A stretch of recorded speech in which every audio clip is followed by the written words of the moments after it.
James Thornton, thank you for joining us today on the EcoCiv podcast. It's a pleasure to have you with us on the show. Pleasure to be with you. Normally, we move slowly from an individual's work up to the broader questions. With an organization called Toward Ecological Civilization, one understands why that might seem rather broad. For you, however, almost uniquely among the people we've talked with, to move from the question of ecological civilization to your particular work with ClientEarth and in the rest of your career and back up seems like a natural circuit. So let me just start completely openly to say, what is this notion of ecological civilization? Where did you learn it? And how does it affect you in your work? Well, so the notion of ecological civilization used in those exact terms is something I actually learned from the senior Chinese officials that I've been working with for the last 3 years. And in my meetings with them, which has been about helping the Chinese legal system cope with environmental problems and clean up the environment, we got through to the deeper questions of why and along what time frame they wanted to do this. And they quickly started saying that we have the idea of being here 2,000 years from now, as we were here 2,000 years ago. And we're very aware that we'll only be able to do that if we create an ecological civilization. And I said very politely, well, I'm aware that communism has as one of its many strengths the ability to create good slogans. Is this a slogan, or is it does it have a much deeper bottom than that? And what then ensued was a marvelous discussion in which they said, no, here are the 8 components of ecological civilization, starting with, for example, new agricultural policy for ecological civilization, new industrial policy, new energy policy, new economics, and in my case, new view of the legal system. Would you like to join a panel that is going to be reporting to the Premier on how to improve the rule of law to deliver ecological civilization? And I said, well, who would not be honored to do this? And that then became a fascinating 1.5-year process with senior Chinese officials, senior Western people like myself.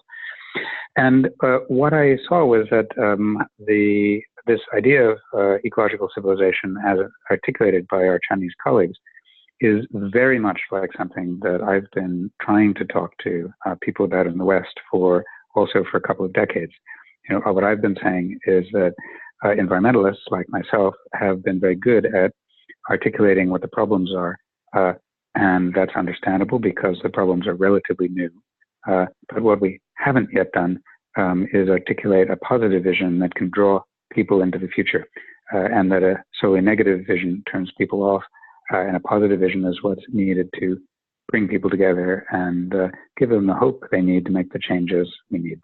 James, can I ask you a concrete question there? It's clear that a broad notion of ecological civilization, the movement toward a sustainable civilization, is positive. Does it do any more concrete work? I mean, you have legal specialization, you understand policy development of nations, you understand the global position. If somebody said, wait a minute, I'm glad you have a notion that makes you optimistic, but how does it help us as global activists or policy experts actually do our work better? Well, I think in a couple of ways. One is that by having this holistic vision of an ecological civilization, you are able to see quite clearly all of the areas in which activism is required. So we're quite aware of activism being required in specific arenas. For example, the Bonn meeting, the COP is happening in Bonn right now. So on climate change, we're very aware of types of activism that need to happen. But are we as aware that activism is just as needed in economics and in industrial policy, in agricultural policy, and so on? I think maybe not. But even if we are, and even if there are some, as there are, people working in each of these areas, do we have the sense that we all need to work together and join up in order to achieve ecological civilization? And I've been having a board meeting in London for ClientEarth, my organization, just a few days ago. And one of the main subjects of discussion was hold on, we're not joined up with people working for women's rights and for all of the other things that actually need to be part of an ecological civilization, because it's not only climate policy that will get us there, it's many other things. And that sense of community working across all of these different media, I think, is one of the things that you get from ecological civilization, and it gives you hope. And listen, I mean, let's not downsell hope. Not at all. So we see the hope function. We see the way that it moves us to a more comprehensive picture, that we don't just focus in on one or another issue, say parts per million of greenhouse gases, but we see the interconnection of issues, as in your example of women's rights and positions. Let me ask you one last question on this topic, and perhaps even more difficult. Can it help in a particular sector where the problems are so specific and global? So let's just take an example you mentioned, agriculture. Is there some way that and this is an important one in Chinese context, some way that focusing on that long-term outcome helps us with agriculture reform now? Well, I'm sure it does. And I mean, I can try and come up with an example for you there, but I can actually give you one from the legal arena, because I was working on that with the Chinese.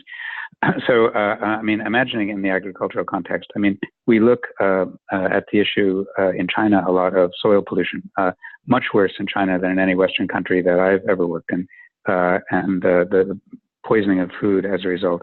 And what they're saying is we need to think about not just short-term ways of cleaning up the soil that we're growing crops in now, but in the much longer term of creating a way to have fertile soil and good crops that allow us to not have this problem emerge again over the next 2,000 years. So it's a very long-term view, which brings you out of the short-term problem focus into a way of saying, how do we build sustainability in so that we don't inadvertently get to the next set of problems? So I think it does that.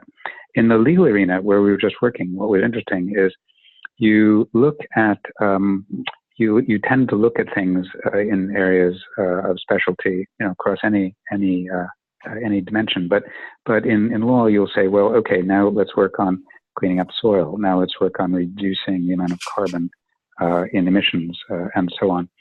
But what we began to look at was systemically across the legal system. We may improve this or this or this, but unless at the same time the legal system is more transparent, gives more rights to participate for the people, and there are more rights of access to justice, so that when the rights guaranteed by particular laws to clean air and so on aren't given, they can go to court or some tribunal and ask for justice. Unless those larger things, which aren't environmental per se, are also guaranteed, then the environmental improvements aren't going to give you ecological civilization, because the whole system has to be open, transparent, and participatory, and give people rights. And what was exciting to see about that in that discussion was we immediately got from cleaning up the environment to the empowerment of people. Yeah.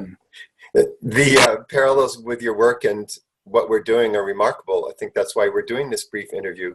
We're setting up 200 workshops at the World Parliament of Religions on justice as an organization called Ecological Civilization. So that connection between the justice in the broadest sense and an ecological civilization in the broadest sense, it seems deeper, tighter than most people would realize, no?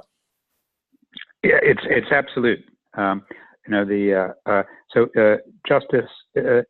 You're not going to get an ecological civilization without increasing justice, and that's economic justice. It's justice across genders, and it's environmental justice. At least those three. If we were to press it, I'm sure there are more arenas. Mm-hmm. As we're writing this book, What is Ecological Civilization? People are asking, what are the synonyms? If I can't get that word, are there any other words that are being used in other contexts that might help a listener get a fuller sense of what this admittedly somewhat abstract concept means? Do you know any synonyms? Do you use any in your work? Have you found parallels to the Chinese concept in other contexts? Well, the best word I came up with, I hadn't broken through to that formulation until I heard it from the Chinese. But what I had been using in a more colloquial sort of term was a positive future. So if you imagine what a positive future looks like, this then is a more, in a way, technocratic way to break that down. Mm-hmm. And what's a positive future? A positive future is the future in which your grandchildren thrive, and the ecosystems on which they depend and are intimately interconnected with also thrive. It's really very, very simple. Mm-hmm. David Corton has an important book, Change the Story, Change the Future. And Positive Future seems to have that goal. Is there a way that we can or should tell our story today, either as global citizens or members of a particular country, UK or Denmark or Nigeria?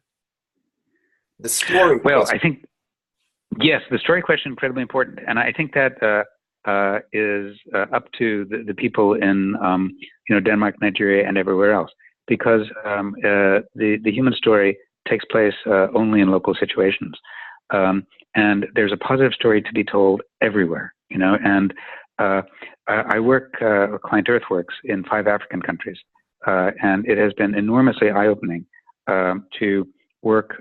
And there, a lot of the work we do is to empower forest-dependent communities. And it's been enormously empowering to learn from the people in this case, it's Ghana, Gabon, Republic of Congo, Liberia, and Cote d'Ivoire, about their vision, their experience, what they're looking for, what justice looks like in terms of taking care of the forests that they have traditionally and still depend on. An experience in telling story that I've had recently, which has been very encouraging, was that my partner and I, my husband and I, wrote a book called ClientEarth, and that's it's not just about the organization ClientEarth, but it's about taking the earth as your client, which is the whole idea of ClientEarth. We're a public interest law firm, and we take the earth as our client and everybody who lives upon her. And so we wrote the story of not just me, but many people using law in the public interest, starting in America, also in Europe, in Africa, and in China. And then we've gone around the world and had, in our book tour, and talked to people about this story of using law to protect people and the planet. And it's been a marvelous experience because the halls have been full. I mean, an amazing one was we were invited to Australia, and the Sydney Opera House Theatre was full. It was packed. You think, wow, how lucky are we to be talking to people in this way? And then you tell stories about, it's been possible. People have used law in this way to help people in this way. And at the end of it, every single time, what people have said from hearing the stories and from reading the book is, you've given me hope. I had no hope, and you've given me hope. And my life is different now. Now I'm going to find my own way to protect the environment and work in my community. And you think, well, life is good. This is, if you can share this hope. And it's just by telling a story, and that's where the hope comes from. Mm-hmm. We have also found the same thing. Isn't it remarkable that this framework of a future, which is a new civilization, would be concrete enough, exciting enough to people to bring hope? Let me ask you a concrete question. The book tour has received amazing coverage. I would guide listeners, for example, to the Guardian article in September. It was about the 9th or 7th. But people are startled that you and your firm could win so many cases in so many different countries with radically different legal systems and precedents. How is it possible that you could have success across so many different contexts? That's surely not just the story. Well, no, it's a story. I mean, and it's a simple story. So what you do is you start with the goal, and the goal in, for example, cleaning up the air is to save people's health and reduce carbon emissions. And then because it is a very serious problem, and because the law all through Europe has given a context in which you can address this serious problem, you can frame your goal in the law, and then we find from country to country citizens groups and lawyers who are interested in working with us and making these arguments. And we've won every one of these cases, you know. And what's really good is that I also see that these cases are taking judges. In Europe, the judges tend to be more conservative than I grew up in the U.S.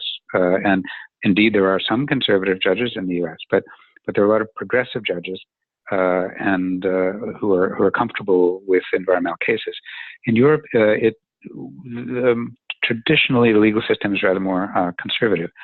But by telling the very compelling story that thousands of people are dying early of air pollution in every one of these places, 400,000 across Europe, according to the EU, are dying early of air pollution. And this is in Europe. I mean, you know, come on. So the situation is rather dire, and the facts are the government's own facts.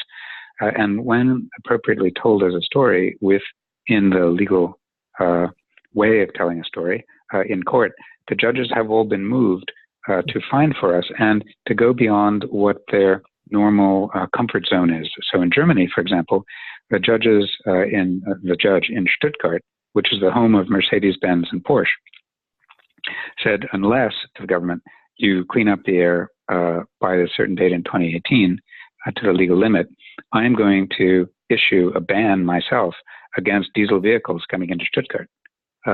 And this isn't the home of Mercedes. You know, this is a wonderful thing, because what it shows is the opening of the minds of these judges who are taking on board that this is a public health issue, and my job is to take care of people, not just make a dry legal ruling, but my job is actually to use my office in order to take care of the community. And you see that happening, and it's very exciting.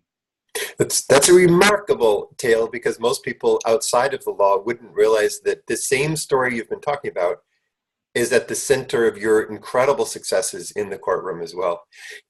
Many people who tell the story of the movement toward ecological civilization and the dangers choose a bad guy. And it's often the extremely large and powerful corporations in a particular country, or the billionaires of that country, or the multinational corporations and their role in global trade, especially the so-called North versus South. Do you tell the story that way? Do you doubt that account? Tell us a little bit about your response to that standard answer. Well, I may have started off telling the story that way, but I've been practicing Buddhist practice for many years, and now the way I look at it is that the enemy isn't a person or a group of people, but are the mental poisons of ignorance and greed and anger, and we all have them. Some people manifest them more than others, but for me, using the law in the way we do is a form of education. It's a form of conversation and education. Now, with some people, the education goes quickly; they're receptive. With others, in order to get the conversation going, you have to really beat them over the head. But in either way, it's a conversation, and then it's a conversation about what's right. You know. I would like to ask you, if you had the chance to structure the next Parliament of the World's Religions, 12,000, 15,000 people from around the world, motivated by the strongest grassroots force on the planet, which is religious belief and practice. And you came with your interest in the ecological civilization and in justice. How would you get that message across to people in hundreds and hundreds of workshops, plenary sessions lasting, 2 or 3 hours? How would you message that one, since you're good with stories? It's a great question, which I haven't thought about before. I mean, one of the things I have wondered about is how best to capture this quite simple notion of we all want to live together in a world which is a healthy world and a peaceful world and a world of justice and love. How do we capture those elements connected with nature into religions? And the problem I face when I think about it is that the religions, the major religions, all formed before we had ecological problems. And therefore, there are very articulate ways of talking about dealing with one's fellow human beings. But that they haven't articulated a way of talking about taking care of the world in the same way as the Ten Commandments is full of how one takes care of one's relationships with people, but not with the earth, for example. Other religions quite similar. And it really is because the religions formed in a time before ecological problems were upon us. So how do we update the religions by thinking about humans in the context of a living world is the question. But if you realize maybe a guided meditation of some type about if you are a responsible person in any religion, you're honorable and you love your fellow human beings in some way and deal with them honorably. But in a guided meditation, you can see that even if that's your sole goal in life, it will be thoroughly undermined by an environment that's falling apart. Right now, imagine that Syria has the problems it has because it's the worst drought in 2,000 years, which is what some of the experts are saying. Well, no amount of good interhuman conduct is going to quickly take care of the problems of Syria because it's moved on too far. So even if we're good Muslims and good Christians and so on, the problem of the deterioration of the environment has become so deep that our normal frame of reference doesn't get us to a solution. So if we can imagine seeing that happen, then we maybe begin to imagine how being a good Muslim or being a good Christian necessarily implicates taking care of the rest of the world in order to take care of people. Just a thought. You better watch out about talking about a guided meditation for 12,000 people because you might just get an invitation to lead one. I might have to come if you invited me. Are you optimistic that religions can update in this way that you've been describing? I'm optimistic about everything I need to be optimistic about, and that's one of them. And certainly there are people within every one of the religions that I'm aware of, that I know anything about. There are people working on this, and I mean, for example, it's very interesting to see in the born again community in America that there are people who are very, very articulate about creation care, and that's very encouraging to me.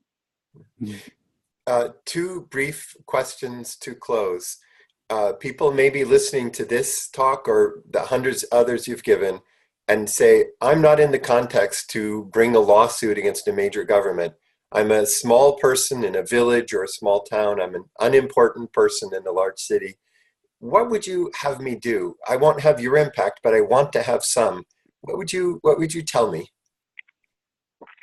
Well, two things, I think.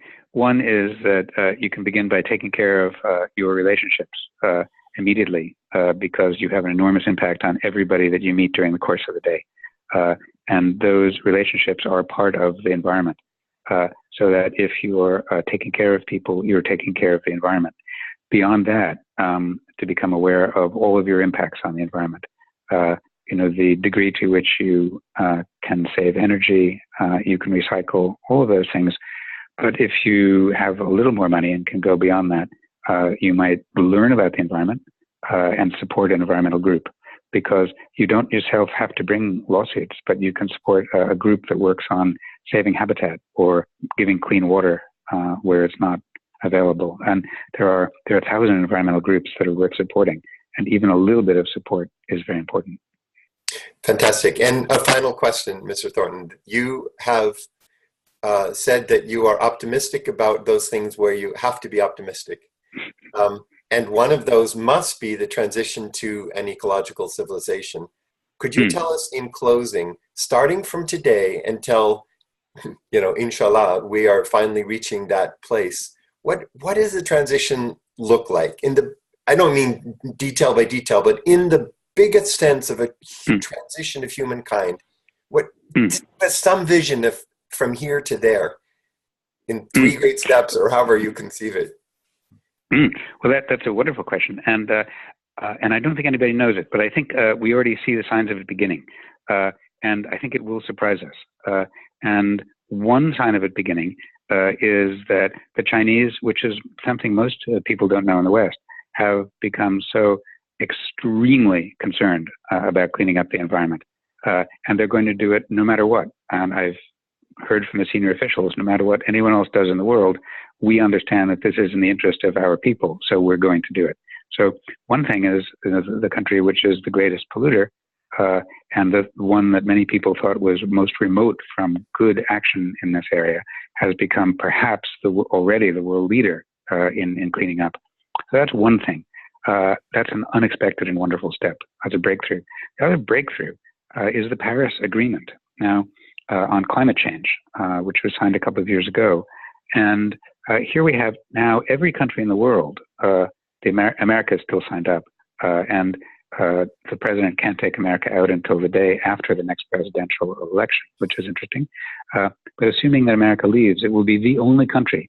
There were two other holdouts, Nicaragua and Syria. And we talked about Syria a minute ago. Syria is in terrible shape. But last week, Syria said, we're going to sign the Paris Agreement. Nicaragua said it a few weeks earlier.